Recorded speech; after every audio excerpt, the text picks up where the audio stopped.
तो देखिए, कुल मिलाकर कर्ज में डूबे पड़ोसी मुल्क श्रीलंका में हालात बिगड़ते ही चले जा रहे हैं। जनता के विद्रोह की आग में पूरा देश इस वक्त धधक रहा है। राष्ट्रपति और प्रधानमंत्री के आवासों पर कब्जा करने वाले श्रीलंकाई प्रदर्शनकारियों ने साफ कर दिया है कि वो दोनों के इस्तीफे देने तक उनके घरों पर कब्जा करना जारी रखेंगे। इन सबके बीच भारत श्रीलंका के लिए संकट मोचक बनकर सामने निकल कर आ रहा है और भारत ने पड़ोसी मुल्क की मदद के लिए हाथ आगे बढ़ाया है।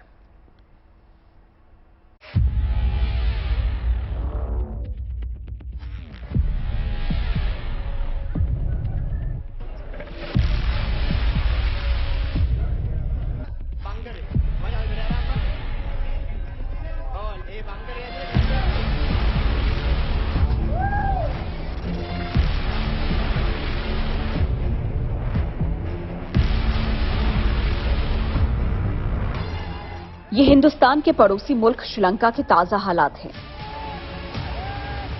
ये बर्बाद हो चुके, दिवालिया हो चुके, कंगाल हो चुके मुल्क की तस्वीर है।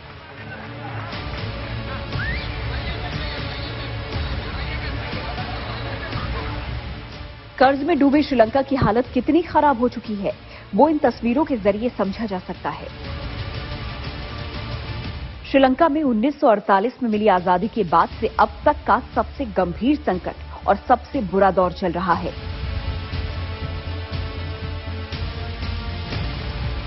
ऐसे मुश्किल हालात में अब पड़ोसी मुल्क की मदद के लिए भारत ने हाथ आगे बढ़ाया है। भारतीय विदेश मंत्री एस जयशंकर ने श्रीलंका संकट और भारत की मदद पर क्या कहा है, पहले ये सुनिए और फिर आंकड़ों के जरिए आपको बताएंगे कि श्रीलंका के लिए हिंदुस्तान कैसे संकट मोचक बन रहा है।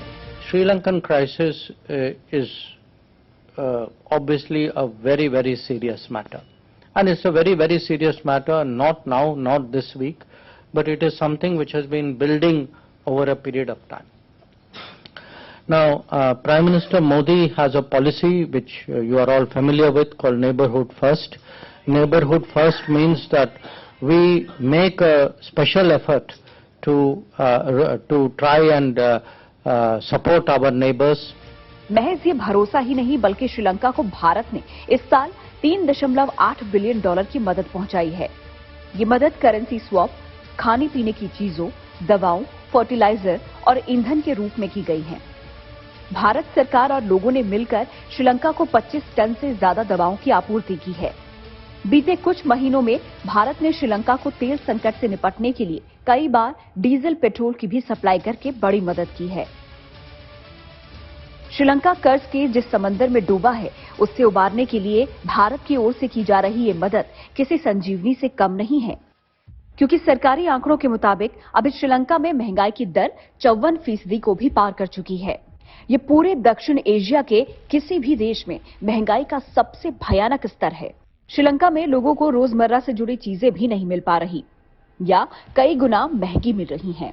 सबसे ज्यादा ईंधन की कमी है। पेट्रोल डीजल की इतनी कमी है कि उसकी राशनिंग करनी पड़ रही है। श्रीलंकाई रुपए की वैल्यू 4 महीने में डॉलर के मुकाबले 80% से ज्यादा कम हो चुकी है। मार्च में श्रीलंका में $1 की कीमत 201 श्रीलंकाई रुपए थी, जो कि अब 362 श्रीलंकाई रुपए पर आ चुकी है। श्रीलंका को इस साल विदेशी कर्ज के रूप में $7 अरब और 2026 तक $25 अरब अदा करना है, लेकिन श्रीलंका का विदेशी मुद्रा भंडार घटकर $1 अरब से भी कम रह गया है। ऐसे में श्रीलंका के पास इस साल भी विदेशी कर्ज चुकाने जितना पैसा नहीं बचा है। मुसीबत की इस घड़ी में श्रीलंका के साथ भारत एक अहम पार्टनर की तरह खड़ा रहा है। भारत ने दवा, अनाज से लेकर रुपए पैसे तक श्रीलंका की हर मुमकिन मदद की है और ये मदद आगे भी जारी रखने का वादा किया है। Bureau report, good news today.